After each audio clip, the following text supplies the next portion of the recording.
తాగితే మర్చిపోగలను, తాగలేను. ఆడితే తిప్పగలను, తిప్పలేను. పొద్దున్నే కడ్రారు తిప్పేసుకున్నా అప్పటి నుంచి ఇదే వరుస. మనస్సు గతి ఇంతే, మనిషి బ్రతుకింతే. బాగా పాడుతున్నావురా. నీకు తెలీదా, ఖాళీలో పాట పడితే 2 ప్రైజులు ఇచ్చారు. ఒకటికి రెండా? అవును, ఒకటి పాడినందుకు ఇంకోటి ఆపినందుకు. కలవర క్లీన్ ఈయన కాదు క్వీన్. అదేస్తే నా కాట అయిపోద్దిరా. ఆ కార్డు ఇక్కడ ఉంది.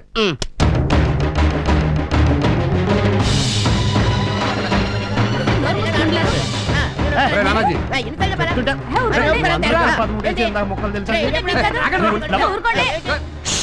ఏంటి గోలా గబ్బిలాలా? ఇలా ఓపెన్ ప్లేసా? గేదెలున్న వాసన వస్తుంది. గొడ్ల సాయుడేమో.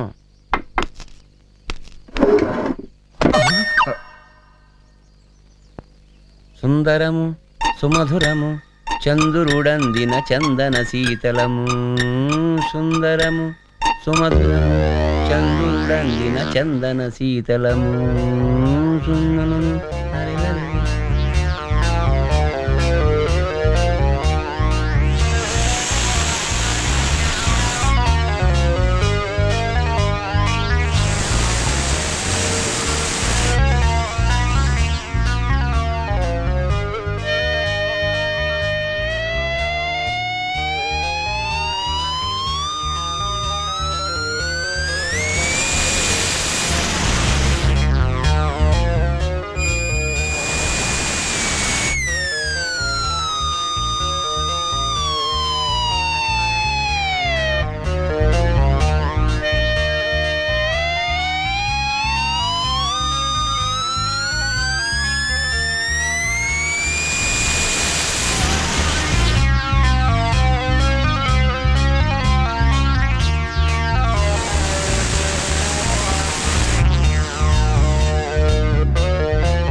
నమస్కారం అండి. అర్జెంటుగా రమ్మని కబుర్ చేశారంట. అవును, మీ తాతగారు మాకప్పగించిన బాధ్యతను నిర్వహించటంలో ఎక్కడ పొరపాటు చేస్తామోనన్న భయం వల్ల నిన్ను వారసుడిగా గుర్తించే విషయంలో కాస్త ఆలస్యం జరిగింది. మమ్మల్ని మన్నించాలి. మీరు కాదన్నా బాధపడేవాడిని కాదు. ఆస్తులు కాదు ముఖ్యం, ఆత్మీయత. వెంకన్న, అయ్యా, అదిలా ఇవ్వు. ఏంటండి అది?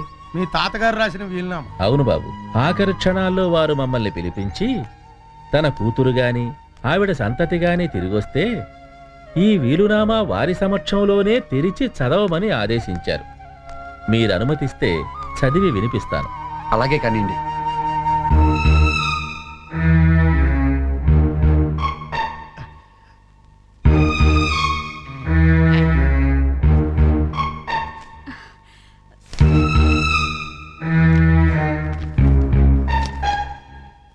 గొట్టిముక్కల వీరయ్య కుమారుడినైన కోటయ్య అనబడే నేను ఈరోజు అనగా 14/5/1970 గురువారం రోజున స్వయంగా వ్రాసిన వీలునామా. సుఖం అందరికీ ఒకేలా ఉండకపోవచ్చు, కానీ కష్టం మాత్రం అందరిదీ ఒకటే అని నమ్మినవాడిని కావడం చేత ఈ ఊరి ప్రజల బాగోగులు చూడడంలో నా ఆస్తులన్నీ ఖర్చయిపోయాయి.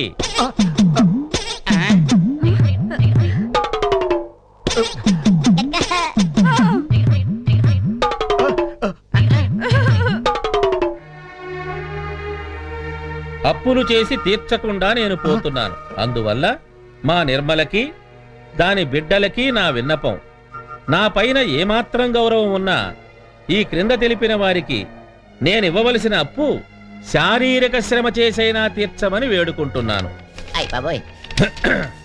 అప్పుల వివరాలు: బత్తుల శ్రీనివాసులకి 20,000, వడ్డీ 1%. 30 ఏళ్ళైంది కాబట్టి 1,00,000 అయ్యుంటుంది. మీలో ఎవరైనా కొన్నేళ్ల పాటు ఇంటి పని, వంట పని, పెంట పని చేస్తే రుణం తీరిపోతుంది. కరెక్ట్ గా చెప్పావమ్మా.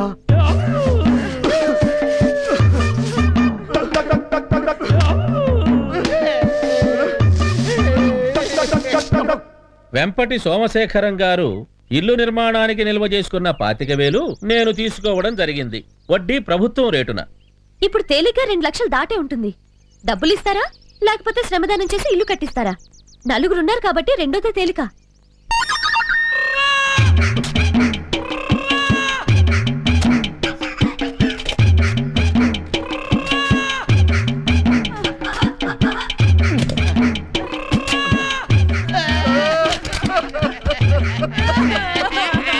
అయ్య బాబోయ్.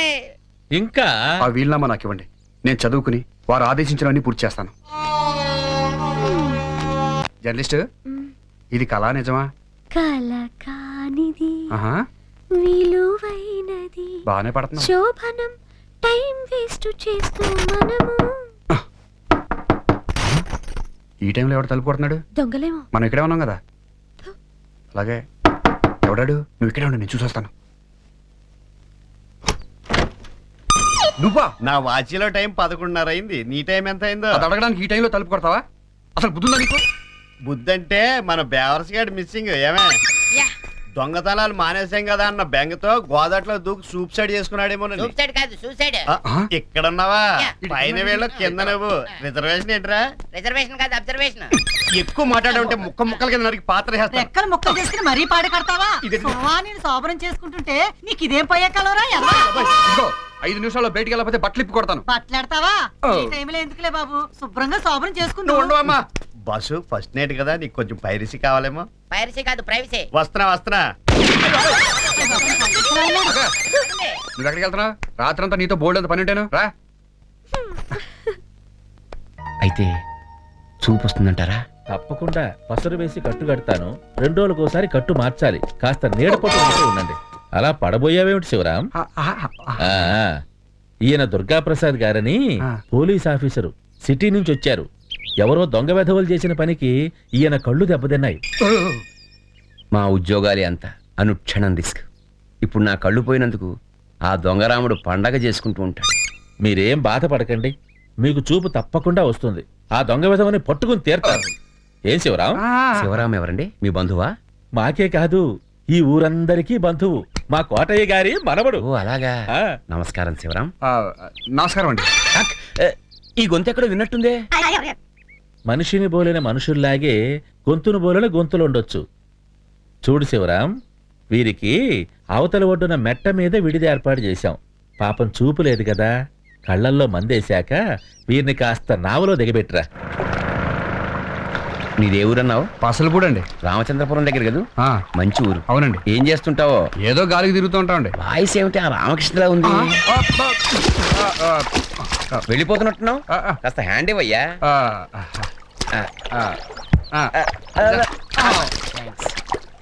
అగు. ఎప్పుడో ఎక్కడో బాగా పరిచయం ఉన్న చేయలో ఉందే. కాదండి, పేడ బిస్కిన్ చెయ్యి. మీరండి. ఎంత ప్రశాంతంగా ఉంది. కాసేపు ఇక్కడే ఉండి ఎవరి సాయమన్నా తీసుకుని పెడతానులే. ఆ గుట్ట మీద కనిపించేదండి మీ ఇల్లు. కనిపించడమా? ఎవరికి? వస్తానండి. దండాలండి. వీడి భాషలో ఏదో దొంగ యాస ఉన్నట్టుంది. కనిపించడా?